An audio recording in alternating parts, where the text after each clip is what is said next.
सर्वप्रथम मी सर्वांनाच महाराष्ट्रातल्या तमाम लोकांना शुभेच्छा देतो आणि पर्यावरणाच्या संदर्भामध्ये वृक्षारोपण करणं, मोठ्या ज्यांचं जास्त वय झालेली झाडं आहेत त्यांचं संवर्धन करणं, या सगळ्या गोष्टी आपण नियमितपणे आपल्या राज्यामध्ये या ठिकाणी करत असतो.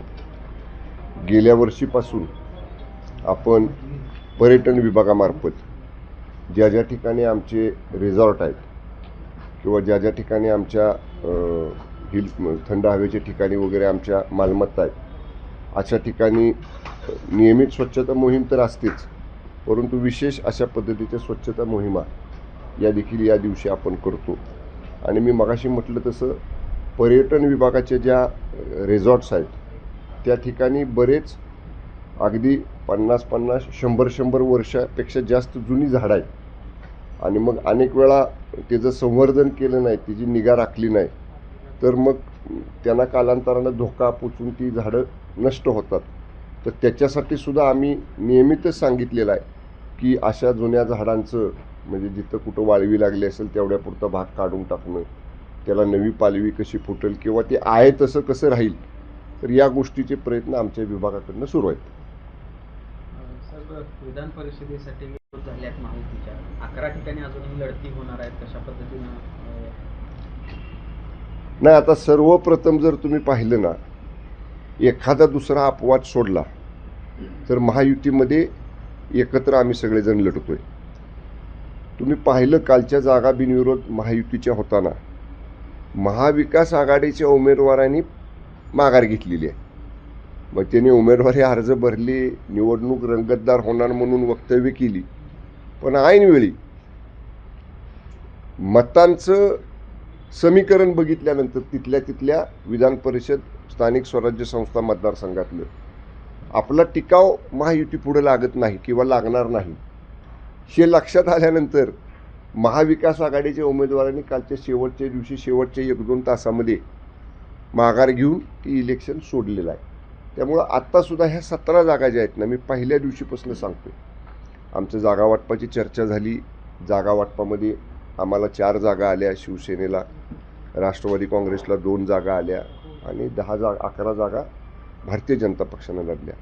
पण आदरणीय शिवसेना पक्षाचे मुख्य नेते माननीय एकनाथजी शिंदे साहेबांनी जागा वाटपाचा फॉर्म्युला ठरल्यानंतर लगेच सगळ्या शिवसेना पक्षाच्या नेत्यांना, उपनेत्यांना, आमदार खासदार मंत्र्यांना सक्त सूचना दिल्या की आपापल्या क्षेत्र विभागामध्ये महायुतीमध्ये कुठंही बेबनाव राहणार नाही याची शिवसेनेच्या बाजूनं तुम्ही सगळी खबरदारी घ्या. आणि म्हणून आपण पाहिलं असेल 2 दिवस मी त्या प्रयत्नात होतो. आमच्या पक्षाचे एक दिग्गज मान्यवर नेते सांगली जिल्ह्यातले तानाजीराव पाटील, जिल्हा मध्यवर्ती बँकेचे ते डायरेक्टर आहेत आणि एक जबाबदार व्यक्तिमत्व आहे, त्यांनीसुद्धा काल मान्य शिंदेसाहेबांच्या शब्दाला मान देऊन त्यांचा अर्ज मागं घेतलेला आहे. त्यामुळं महायुती म्हणून आम्ही लढतोय आणि 17च्या 17 जागा, 6 तर आल्या, आता 11 राहिल्या, त्या 11च्या 11 निवडणुकीतनं जागा चांगल्या मताधिक्यानं ही महायुती जिंकल. संजय राऊत यांनी केलेला आहे. आता त्याला काय काम आहे दुसरं? त्यांना म्हणाव तुमच्या लोकांनी ऐनवेळी अर्ज का काढले त्याचा खुलासा करा ना आधी, त्याच्यावर पांघरून घालायचं. कारण तुमच्या उमेदवारांना कळालं, मी मगाशी म्हटलं तसं, की महायुतीच्या संख्याबळासमोर आपला टिकाव लागत नाही, त्यांनी माघार घेतली. त्याचं स्पष्टीकरण करा, त्याचा खुलासा करा. 150 कोटी 200 कोटी मोठे मोठे आकडे, त्याचा पुरावा द्या म्हणावं काय असेल तर. तुमचा दावा आहे की तो राज्यभरातल्या इतर जागांवर ठेवईल असं वाटतंय का आपल्याला, आणि काय कसं विश्लेषण? नाशिकमधल्या एक उमेदवार राहिलेला आहे. 2 गीतेबंधूंपैकी एका गीतेबंधूंनी अर्ज मागं घेतलेला आहे आणि दुसऱ्या गीतेबंधूंचा अर्ज काल वेळेत मागं होऊ शकला नाही. आता शिवसेनेच्या वतीनं आमचे ज्येष्ठ मंत्री मान्य उदय सामंत साहेब तिथं आहेत, गिरीश महाजन साहेब तिथं आहेत, त्यांची चर्चा बैठका सुरू आहेत. कदाचित त्यातनं सुद्धा काही सामंजस्यानं एक चांगला तोडगा निघू शकेल. बाळा माने भाजपमध्ये प्रवेश करतायत, विनायक राऊत शिंदेकडून रिचार्ज करून घेतात अशा पद्धतीचा एक आरोप केला आहे. तर ते मला सांगा, बाळा मानेने अर्ज कोणाकडनं भरला होता? उभाटाकडनं, बरोबर आहे.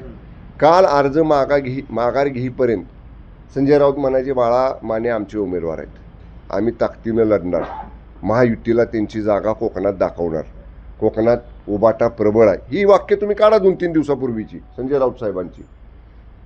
जेव्हा बाळा माने साहेबांना कळालं की आता हिथं संख्या बिरीजच नाही आपल्याकडं आणि विनाकारण आपला तिथं टिकाव लागणार नाही, त्यांनी मनाचा मोठेपणा दाखवून अर्ज मागं घेतला की बाळा माने वाईट झाली. म्हणजे मग लगेच संजय राऊत त्यांच्यावर बोलायला लागले. असं नाही ना. आणि बाळा माने काय म्हटले विनायक राऊतांबद्दल, बरोबर काय म्हणले की विनायक राऊत कोणाची रिचार्जवर चालले. आता रिचार्जचा विषय नाही, पण अनेक लोक असे आहेत उबाटामध्ये असणारे की ते आत्म शिंदे साहेबांना मानतात, ते उघड सांगतात काही आमच्या तांत्रिक अडचणी आहेत त्यामुळं आम्हाला इथं राहिलं, आम्ही इथं राहिलोय. पण अनेक लोक आमच्या लोकांच्या आम्ही शिवसेनेच्या आमच्या चांगल्या मोठ्या नेत्यांच्या संपर्कामध्ये आहेत. आणि बाळा माने बोलले म्हणून बरं झालं, त्यांच्यातलंच आतल्या गोष्टी बाहेर आल्या.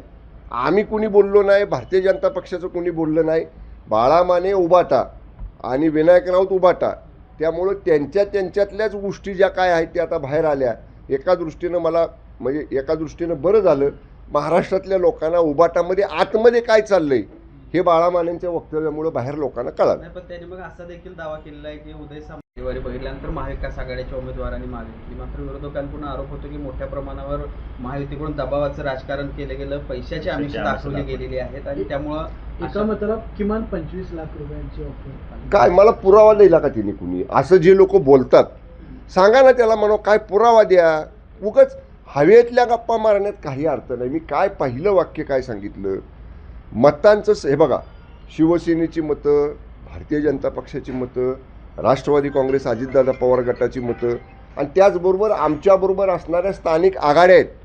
जिल्हा परिषद, पंचायत समित्या, नगरपालिका, महानगरपालिकांमध्ये स्थानिक आघाड्याही अनेक ठिकाणच्या आमच्याबरोबर आहेत.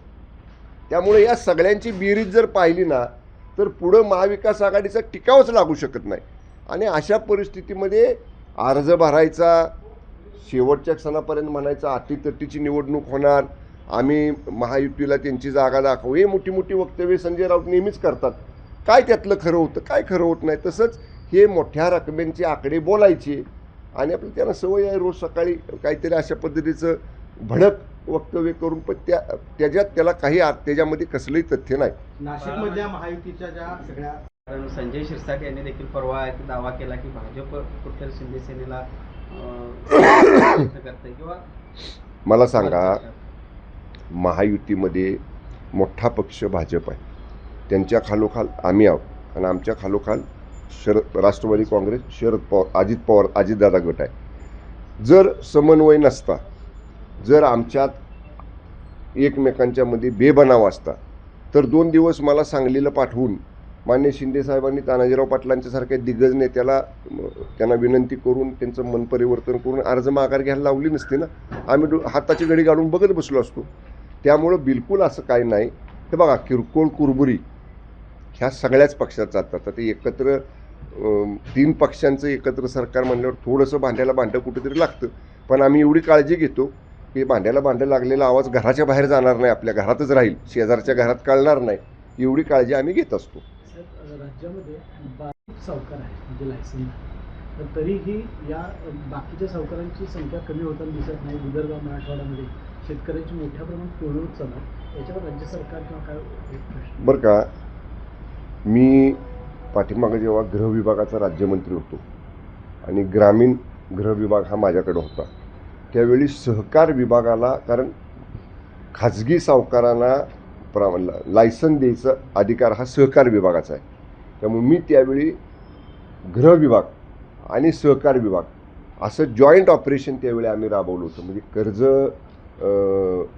म्हणजे कर्जबाजारीपणामुळं जेव्हा विशेषतः विदर्भ, मराठवाड्यातल्या शेतकऱ्यांनी मोठ्या प्रमाणामध्ये आत्महत्या केल्या आणि त्याचं जेव्हा खोलवर आम्ही पोचलो की बँकांचं, पतसंस्थांचं, विकास सेवा सोसायट्यांचं कर्ज एका बाजूला आणि खाजगी सावकारांचं कर्ज एका बाजूला,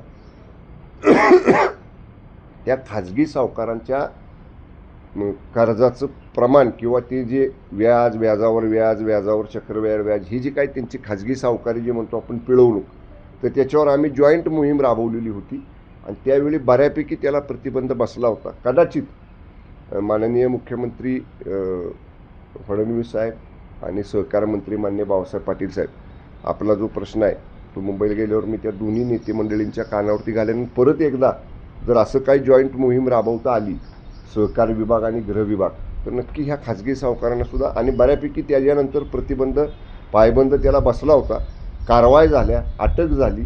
त्यांची जी काय खोटे स्टॅम्प पेपर वगैरे खाजगी सावकारांनी विशेषतः विदर्भ मराठवाड्यात केली होती, आपण जप्त करून त्यांच्यावर फौजदारी गुन्हे दाखल करून त्यांना अटकही केली. त्यावेळी आपण ही मोहीम राबवलेली होती. कदाचित परत एकदा शासन त्याचा विचार करेल.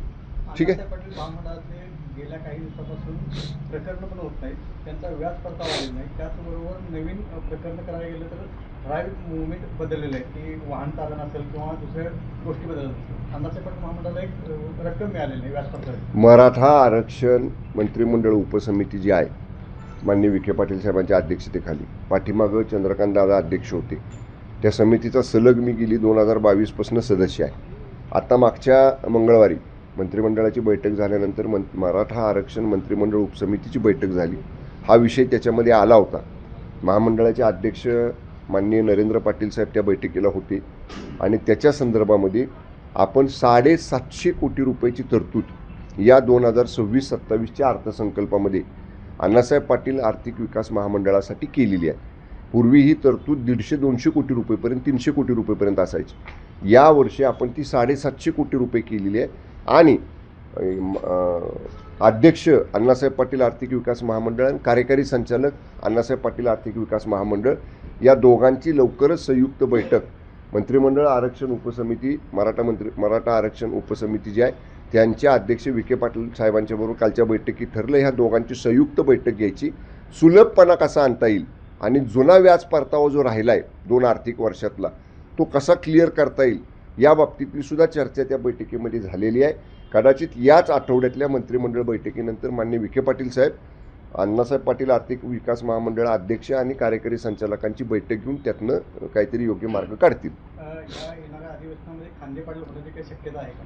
तो अधिकार मुख्यमंत्री आणि दोन्ही माननीय उपमुख्यमंत्र्यांचा आहे, त्याच्यामुळे त्याच्यात आम्ही भाष्य करू शकत नाही. Okay, thank you. वाराणसी आणि मथुरा कॉरिडॉरच्या धर्तीवर कोल्हापूर मंत्रिपदाची संधीची वाट बघतायत, कधी एकदा ती संधी आपल्याला मिळतायत, या तयारीमध्ये ते आहेत. कोण म्हणलं?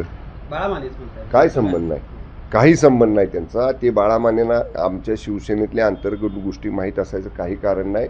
आम्ही सगळ्यांनी जेव्हा ही भूमिका 40 आमदारांनी 2022 साली घेतली, 50 आमदारांनी, आज देखील आम्ही 60 आमदार शिवसेनेचे आदरणीय शिंदेसाहेबांच्या नेतृत्वाखाली आहोत.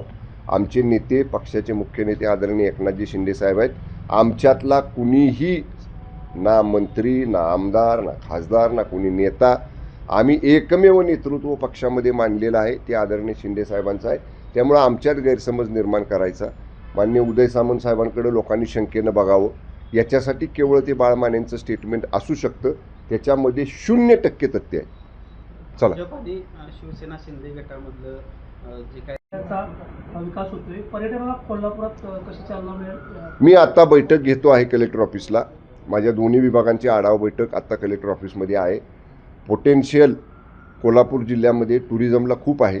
आमच्या चांगल्या आस्थापना एस्टॅब्लिशमेंट पर्यटन विभागाच्या स्वतःच्या मालकीच्या महाराष्ट्र पर्यटन विकास महामंडळाच्या मालकीच्या इथं आहेत आणि त्या बाबतीत कसा आराखडा तयार करायचा या सगळ्याला कोल्हापूरचं महालक्ष्मी अंबाबाई मंदिर तीर्थक्षेत्र विकास आराखडा आहे, क्षेत्रवाडी रत्नागिरी ज्योतिबा मंदिराचा तीर्थक्षेत्र विकास आराखडा आहे. तर ह्या सगळ्या पार्श्वभूमीवरती त्याला जोडून टुरिझम सर्किट कसं डेव्हलप करता येईल त्याच्यासाठी स्थानिक अधिकाऱ्यांच्या बरोबरची बैठक आज आम्ही घेतो आहे. त्याच्यानंतर जिल्ह्यातल्या सर्व माननीय लोकप्रतिनिधींच्या बरोबर मी एक बैठक घेणार आहे आणि त्याच्यामधनं मग टुरिझमचा दर वर्षाचा पुढच्या 3 वर्षाचा प्लॅन या ठिकाणी आपण तयार करतो. त्याची प्राथमिक चर्चा माझ्या विभाग अंतर्गत अधिकाऱ्यांच्या बरोबर आत्ता 11:30 वाजता आहे. Okay, thank you.